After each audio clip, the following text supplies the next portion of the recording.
ಸರಿ ಶಾಸ್ತ್ರಿಗಳೇ, ಈ ದಿನದ ವಿಶೇಷತೆ ಬಗ್ಗೆ ತಿಳಿಸ್ಕೊಟ್ರಿ. ಈಗ ಸಂದೇಶಗಳನ್ನು ನೋಡೋಣ.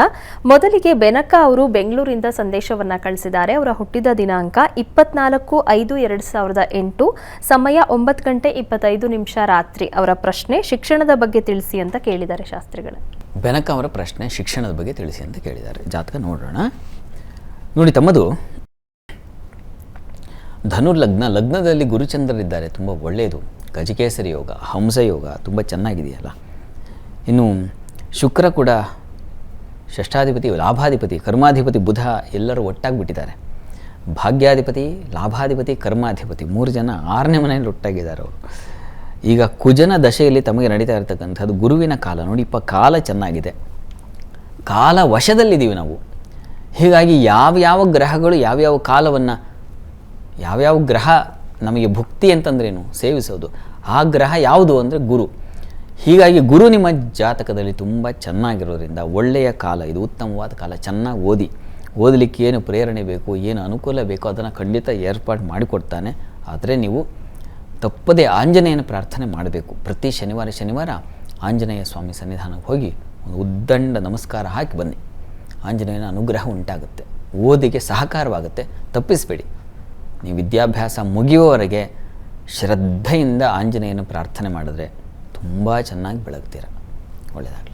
ಸರಿ ಶಾಸ್ತ್ರಿಗಳೇ, ಇನ್ನು ಸುಮಾ ಅವರು ಕೋಲಾರದಿಂದ ಸಂದೇಶವನ್ನು ಕಳಿಸಿದ್ದಾರೆ. ಅವರ ಹುಟ್ಟಿದ ದಿನಾಂಕ 2/7/1988, ಸಮಯ 11:20 ಬೆಳಗ್ಗೆ. ಅವರ ಪ್ರಶ್ನೆ ವೈವಾಹಿಕ ಜೀವನ ಹೇಗಿದೆ ಹೇಳಿ ಅಂತ ಕೇಳಿದ್ದಾರೆ ಶಾಸ್ತ್ರಿಗಳೇ.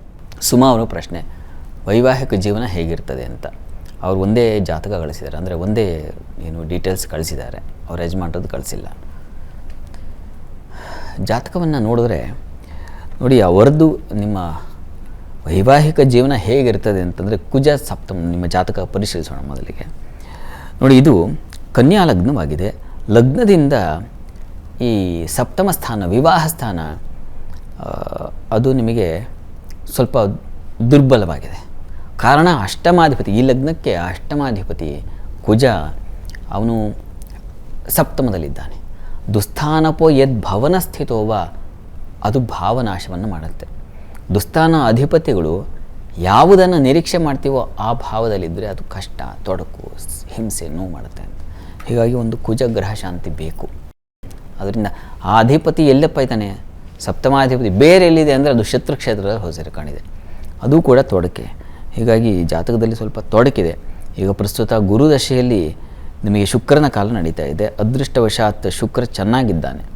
ಹೀಗಾಗಿ ಶುಕ್ರನ ಕಾಲದಲ್ಲಿ ಇದಿರಲ್ಲ, ಅದೃಷ್ಟ ಒಂದು ಚೆನ್ನಾಗಿದ್ದರೆ ಯಾವ ತೊಡಕಿದ್ರೂ ಅದು ತೊಡಕಾಗೋದಿಲ್ಲ, ಕಷ್ಟ ಅನಿಸೋದಿಲ್ಲ ಅದೃಷ್ಟದ ಅಧಿಪತಿ ಚೆನ್ನಾಗಿದ್ದಾಗ.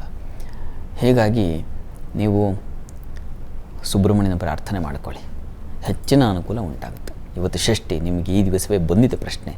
ಸುಬ್ರಹ್ಮಣ್ಯನ ಪ್ರಾರ್ಥನೆ ನಿಮ್ಮ ಪಾಲಿಗೆ ಹೆಚ್ಚಿನ ಉಪಕಾರ ಮಾಡುತ್ತೆ. ಒಳ್ಳೆಯದಾಗಲಿ. ಸರಿ ಶಾಸ್ತ್ರಿಗಳೇ, ವೀಕ್ಷಕರು ಕಳುಹಿಸಿದಂಥ ಸಂದೇಶಗಳಿಗೆ ಉತ್ತರಗಳನ್ನು ತಿಳಿಸ್ಕೊಟ್ರಿ.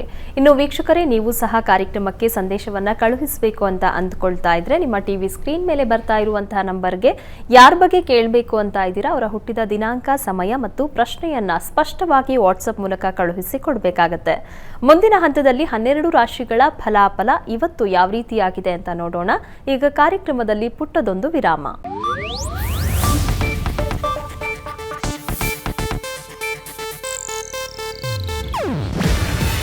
ಇದು ಏಷ್ಯಾನೆಟ್ ನ್ಯೂಸ್ ನೆಟ್ವರ್ಕ್ ಪ್ರಸ್ತುತಿ. ನೀವು ನೋಡ್ತಿದ್ದೀರಾ ಏಷ್ಯಾನೆಟ್ ಸುವರ್ಣ ನ್ಯೂಸ್.